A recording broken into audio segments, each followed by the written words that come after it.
கேரள மாநிலம் திருவனந்தபுரம் அருகே கோபன் சுவாமி ஜீவ சமாதி அடைந்து விட்டதாக துண்டு பிரசுரம் ஒட்டப்பட்டதை அடுத்து காவல்துறையினர் விசாரணை மேற்கொண்டு வருகின்றனர்.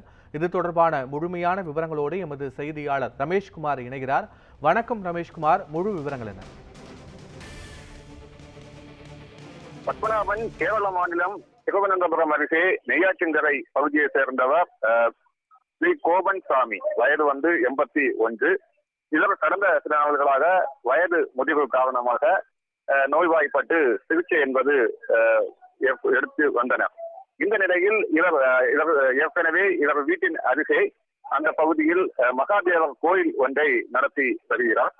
இவர் நோய்வாய்ப்பட்டு மருத்துவமனையில் சிகிச்சை பெற்று வரும் நிலையில் கடந்த வியாழக்கிழமை அன்று சிலர் கோபன் சாமி ஜீவசமாதி அடைந்து விட்டார் என போஸ்டர்கள் ஓட்டினர். இந்த போஸ்டரை பார்த்த பொதுமக்கள் அதிர்ச்சி அடைந்த நிலையில் அவர்கள் இதில் ஏதோ மர்மம் இருக்கின்றன என கூறி நெய்யாற்றின்கரை காவல் நிலையத்தில் புகார் என்பது அளித்தனர்.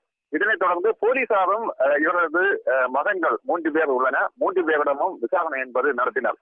அதில் மகன்கள் கூறிய அந்த வாக்குமூலம் என்பது மிகவும் போலீசாரை அதிர்ச்சி அடைய வைத்தன. குறிப்பாக ஒரு மகன் தான் தந்தை நோய்வாய்ப்பட்டு இறந்ததாக கூறினார்.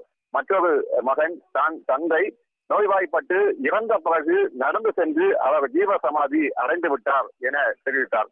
மற்றொரு மகன் அவர் ஏற்கனவே ஜீவசமாதி இந்த நேரத்தில் குறிப்பாக கடந்த புதன்கிழமை காலை தான் ஜீவசமாதி அடைய போவதாக தெரிவித்ததை தொடர்ந்து அவர் குளித்துவிட்டு அவர் அந்த ஜீவசமாதி கட்டி வைக்கப்பட்டிருக்கும் இடத்துக்கு அவராக நடந்து சென்றார் என முன்னுக்கு பின் முரணான ஒரு தகவல்களை 3 மகன்களும் வழங்கினார்.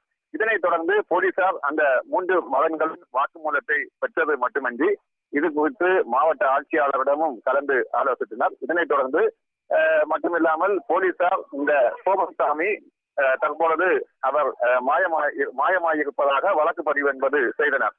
இதைத் தொடர்ந்து அந்த மாவட்ட ஆட்சியாளரின் உத்தரவின் பேரில் சம்பந்தப்பட்ட ஜீவசமாதி அடைந்த இடத்தை உடைத்து உடனே அவரது உடலை பரிசோதனை செய்து அவர் எவ்வாறு இறந்தார் என அறிக்கை தாக்கல் செய்ய ஒரு உத்தரவு என்பது மாவட்ட ஆட்சித்தலைவர் பிறப்பித்தார்.